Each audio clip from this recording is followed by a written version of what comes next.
Hello, good evening, everyone, and welcome to the Oxnard Police Department live Q&A here on Facebook. My name is Paul Carganilla. I'm the Community Affairs Manager for the Oxnard Police Department.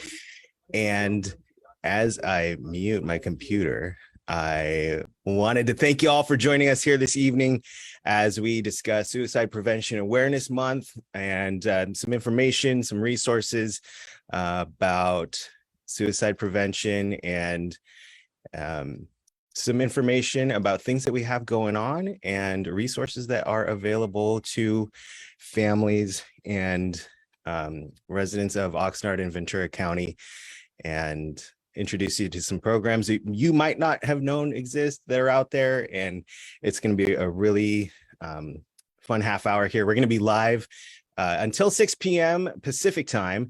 And if you are watching live, feel free to drop in any questions in the feed live here on Facebook.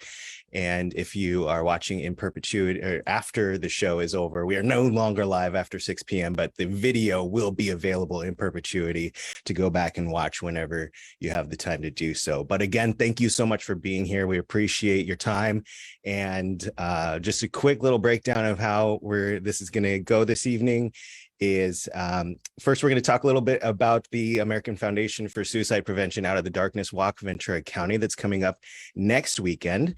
Then we're going to introduce you to our Oxnard Police Department Crisis Intervention Team Officer and learn a little bit about what he does. And then we're going to meet Maya Zumaya, who works in several capacities around Ventura County for mental health. And she's going to talk to us a little bit about some resources that we have here locally. And then we will wrap it up with speaking with Mr. Jeff McGreevy and talk about first responder health and wellness. And at the end, we will take any questions. But again, as you're watching, if you have any questions that come up throughout the program tonight, feel free and drop that in the Facebook live chat. I'll be monitoring as we go here.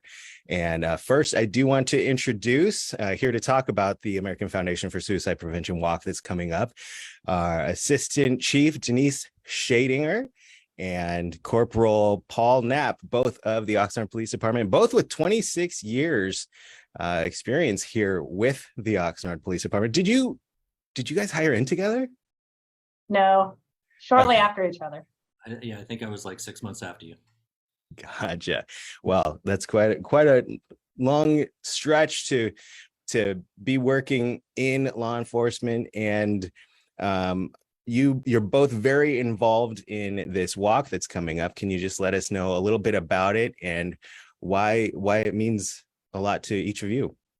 Yeah, so I started becoming involved in this walk last year. It's a walk, like we said, for the American Foundation of Suicide Prevention. We are trying to raise funds for education and services for people that are affected by suicide. The walk is next week. It's on Saturday morning. It'll be in Ventura at Promenade Park. I believe we're supposed to be there around 8 o'clock.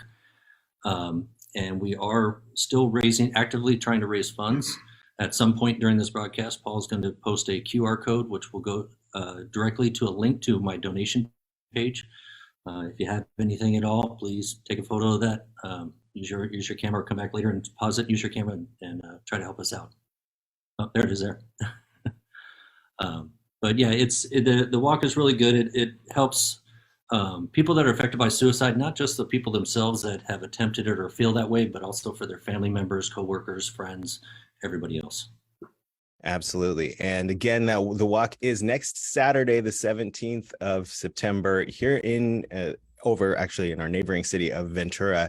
But you don't have to be there and be present to get involved. Yes, they also have a good webpage. If you look up the American Foundation for Suicide Prevention, it talks about everything that they do, all the statistics over the year, their plans for trying to reduce suicide rate by 20% by 2025. And how they put all this money to work. Chief Shadinger, I know that you've been involved in this in the past. I know obviously last year, but how many years have you been involved in the walk? This would be the third year that I've been involved with the walk. It would have been 4 years, but unfortunately with the pandemic, that did affect them having in-person walks. I really support the American Foundation for Suicide Prevention's mission. They really look at suicide and how it impacts not only the individual and the families and the loved ones and the friends and the coworkers, but how it impacts the community. And they use all the money that they raise to fund scientific research, to educate the public about mental health and suicide prevention. As Paul mentioned, they do have a goal of suicide prevention and what they want to reach by 2025. They look at providing education, public, and advocating for public policies surrounding mental health and suicide prevention. And most importantly, they really do a complete wraparound approach of providing resources for those that have been affected by suicide, and those who are survivors of suicide loss. And having been personally affected by knowing friends and coworkers who have died of suicide, I think that's really important to bring awareness, because this is very preventable, yet it's an increasingly common cause of death. And I think people need to know that suicide's not a taboo subject. Just because you talk about it doesn't mean that somebody's going to go out and do it. It may be the lifeline that you're throwing somebody because you've mentioned it and you notice that they're feeling, a little off, or they're feeling down, or they're having struggles in their life, which we all have. And it gives them the ability to talk about it and reach out for help. And it's really important that people know they're not alone. Everyone experiences crisis, everyone experiences struggles, and everyone handles it differently. And there is help and resources out there for you. And it's okay to talk about it. And I think that's really what the American Foundation for Suicide Prevention puts out there. It's not taboo. It's okay to talk about it. And that's why they call their walks Out of the Darkness. They really want to bring this out into the light and let the community know there are resources and we can prevent this. And it's a very preventable cause of death. And Paul, I did find the website. It's very easy. It's afsp.org. Perfect. AFSP.org, American Foundation for Suicide Prevention. That's wonderful. And if you have any questions about the walk, about joining our team, again, if you're just tuning in and you want to join the Oxnard PD team, that doesn't mean you have to walk. It doesn't mean you have to donate. You can show support just by joining the team. But we do hope to see you out there at the walk, and we do hope to help raise some money for the foundation. But even just the support of signing up and being a member of the Oxnard PD team for this means a lot, and we appreciate it. All right. Thank you so much, Corporal Knapp and Chief Shadinger, for joining us this evening. Any last thoughts before we say thank you? Not much. Actually, I just looked at the website. The website is not just information about AFSP. It also has resources for people that need help. So the website's very helpful. Resources there as well. Thank you so much, Corporal Knapp and Chief Shadinger.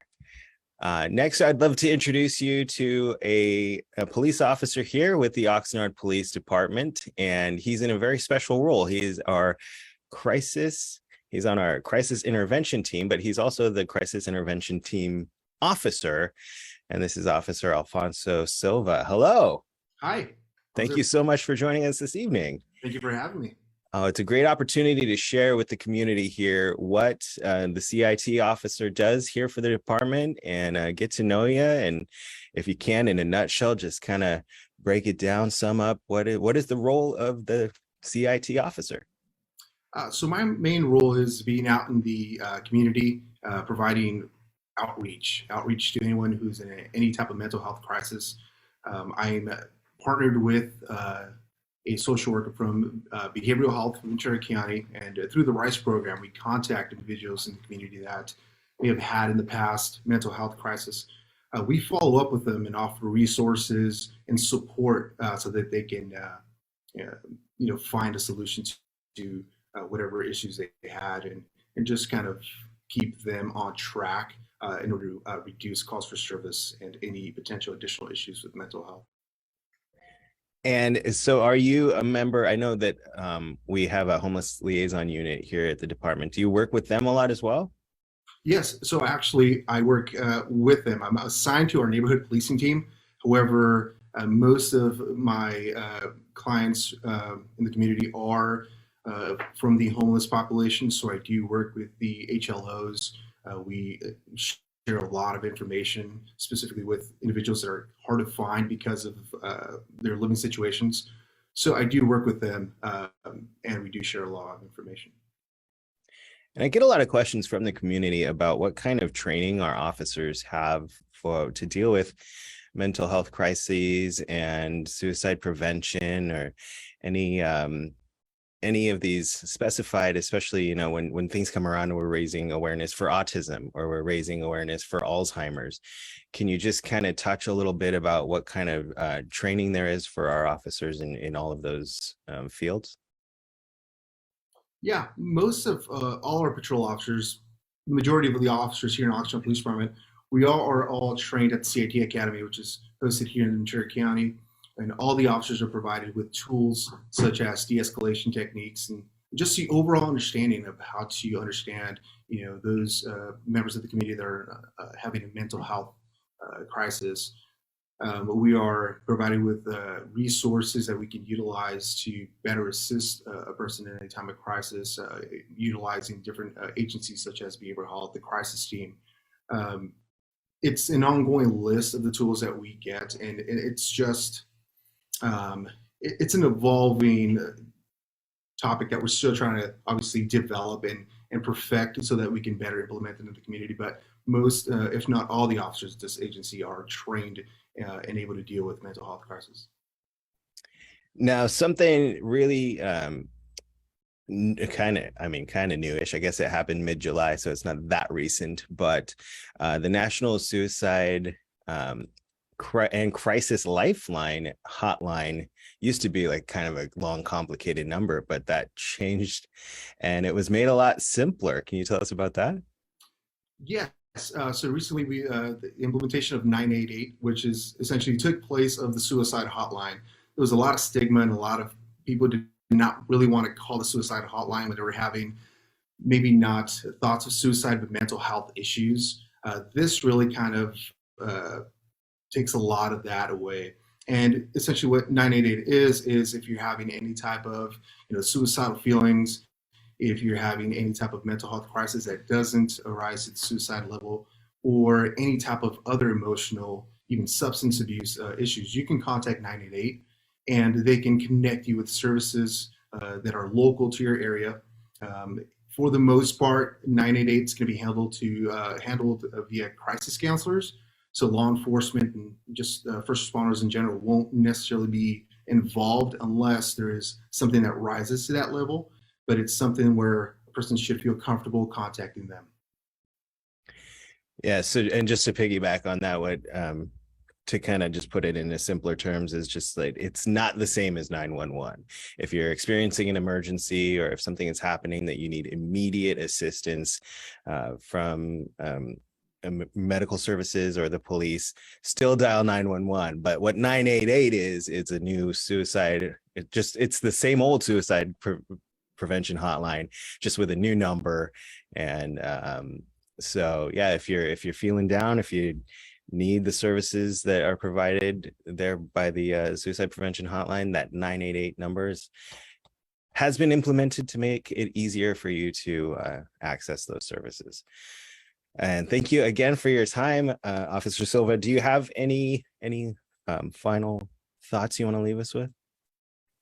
No, thank you for having me. And to anyone out in the community, just understand that as a CIT officer, and any officer really, we're always here not just to enforce laws. If anyone's having a bad time, a bad day, understand that you can come to us. We can point you in the way of a resource that might help you. Sometimes it might take 2 or 3, but we will give you any type of assistance that we can. And that goes for everyone here at this department. Absolutely. Thank you again, Officer Silva. Next, it's my pleasure to introduce everyone here on the live stream to Maya Zumaya. Maya is the co-founder of the First Responders for Mental Health Initiative. And she's also a board member on NAMI, the National Alliance of Mental Illness here in Ventura County. And I wanted to bring her on and introduce her and have her talk a little bit about the local services that are available for mental health and anyone in crisis. And hello, Maya, welcome. Thank you for joining us. Good evening. Thank you for having me. I first want to say thank you to Oxnard Police Department for raising awareness. You guys have always been so supportive of mental health, suicide prevention, and the community in general. So thank you so much for doing this. And I'm glad to be here. And I just wanted to say, in reality, the vast majority of suicidal people want to live. They just need to be shown the way. And so while we do some advocacy work and hope that things, will change, a huge thing for myself is prevention and education. And so we do have several nonprofits that offer free education. Like you mentioned, I'm on the board for NAMI Ventura County, which has several different programs to assist loved ones who have other loved ones experiencing mental health issues, peer-to-peer support. They also have a hotline, and there's some classes that we can offer in the high schools as well. Wonderful. And if anybody out there is experiencing, I don't know, a family member or, themselves, the need for local resources, where's the first place you would point them? I like to point them to NAMI Ventura County, namiventura.org, and there's a list of classes and resources available to them. Of course, the American Foundation for Suicide Prevention also offers anything you could do to support these awesome nonprofits that promote mental health and provide services and support is really important. And I thank you guys for doing that. Absolutely. And what's the website for NAMI? namiventura.org. Perfect. Any other thoughts here?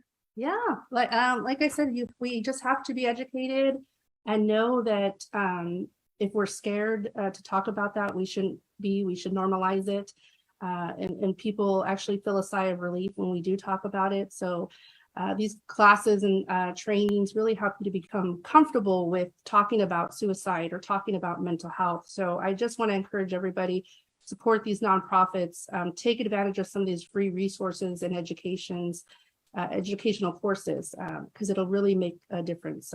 There's a lot of work to be done in the field of mental health and suicide prevention, but we can all play a role in helping somebody else if we become educated. And you mentioned how involved our department is in a lot of these conversations, and that is because it does affect first responders, like firsthand, of course. And you mentioned to me yesterday that you co-founded this First Responders for Mental Health initiative. Can you tell us a little bit about that? Yeah, absolutely. So myself and Councilmember Misty Perez, me being a suicide attempt survivor and her being a suicide loss survivor, really wanted to make an impact. And at the time I was working at the psychiatric hospital and during COVID, and it was devastating. And that really propelled our advocacy work.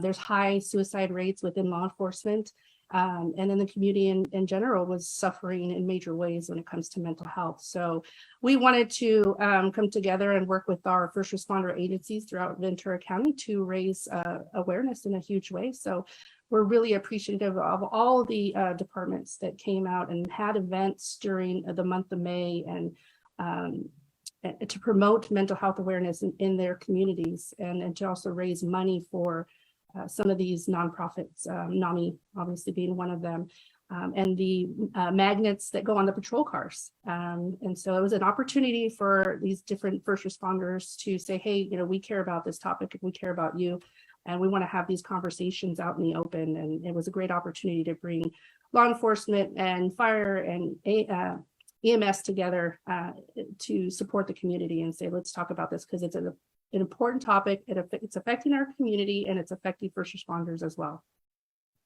Absolutely.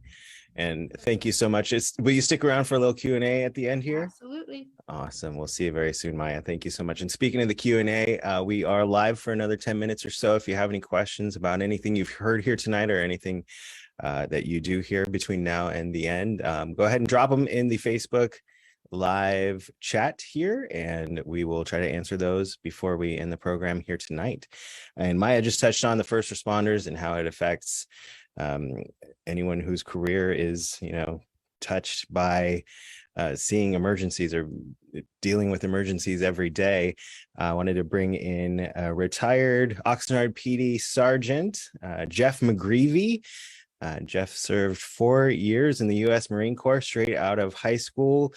He spent 29 years in law enforcement, 23 years with Oxnard PD. I mentioned he was a sergeant here.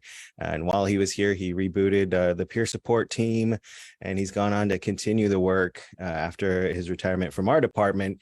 And he's doing some great things. He's a public safety advocate for first responder health. Welcome, Jeff. Thank you so much for being here. Thank you, man. It's awesome. We got a great panel here that we're just so blessed that you all said yes, and you're here to talk about this here this evening. So what can you tell us a little bit about your role there at First Responder Health? Yeah, so what I do is First Responder Wellness and First Responder Health is a treatment center for first responders. We deal with post-traumatic stress injury, alcoholism, substance use, and that's kind of the reactive model for when a first responder needs help and the kind of the wheels are falling off the wagon. And unfortunately, they get to that point because of cumulative trauma and just being exposed repeatedly to trauma and doing the work. And specifically, police officers go to work every day and they go out and they try and solve other people's problems. And what happens is over time, over the years, there's a traumatic effect that most of us experience. It's not usually just one thing. It's just all these little traumas, and you have some spikes of really significant incidents that happen throughout our career. And, sadly, through the course of my career, there was 5 of my colleagues that took their own life and a couple that attempted to take their own life. And when I was part of our peer support program and our wellness, really, it was just trying to provide services to the men and women that work at the Oxnard Police Department, because post-traumatic stress is not a life sentence.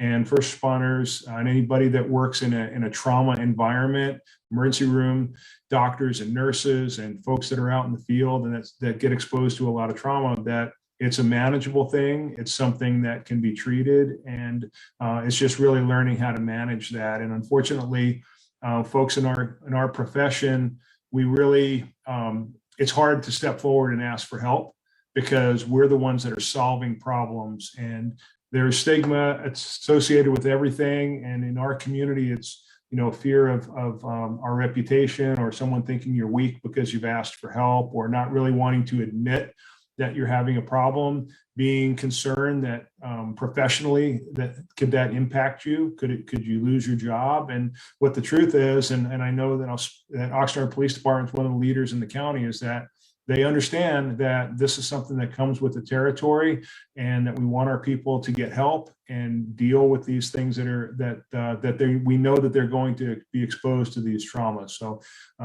since my retirement, I've really been working full time with a couple different organizations for the mental health of first responders, police officers, firefighters, and their families. And what advice would you give any first responders who might be listening and they just maybe want to talk to somebody? Where directly would you point them?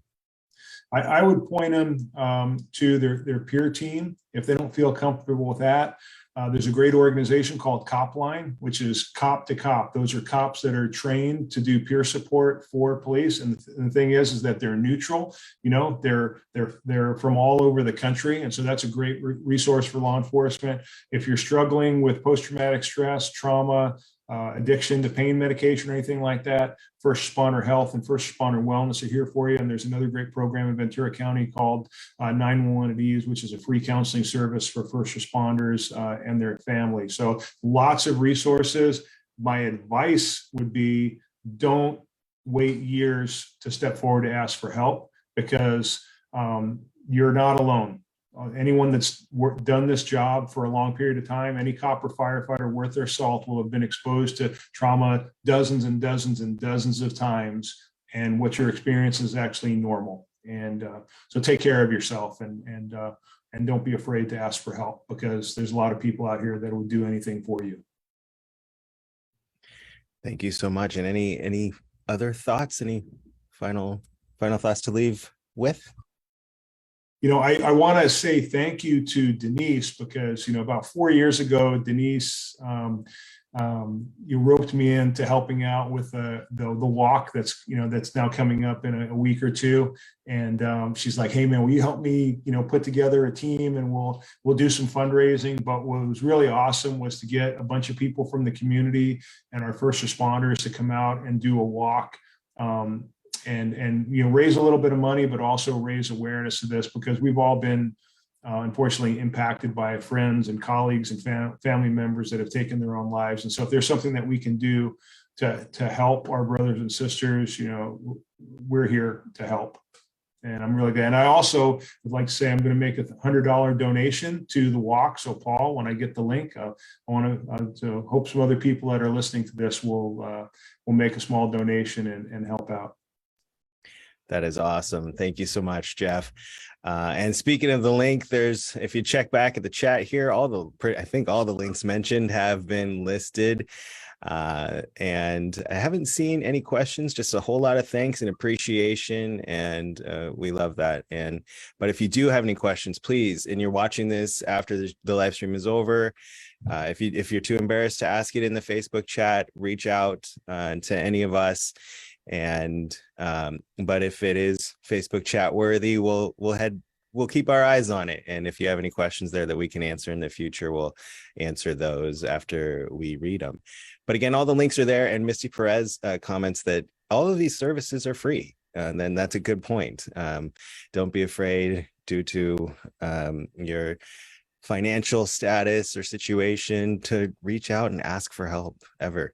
All of these links and resources are available to the public. And Marissa Trujillo Martinez asks, how do I join? If you mean the walk, just click on the link that's in the chat here for I think Paul Knapp actually posted the American Foundation for Suicide Prevention out of Darkness Walk Ventura County. That is next Saturday. All right. Well, thank you all once again for joining us. Any final thoughts?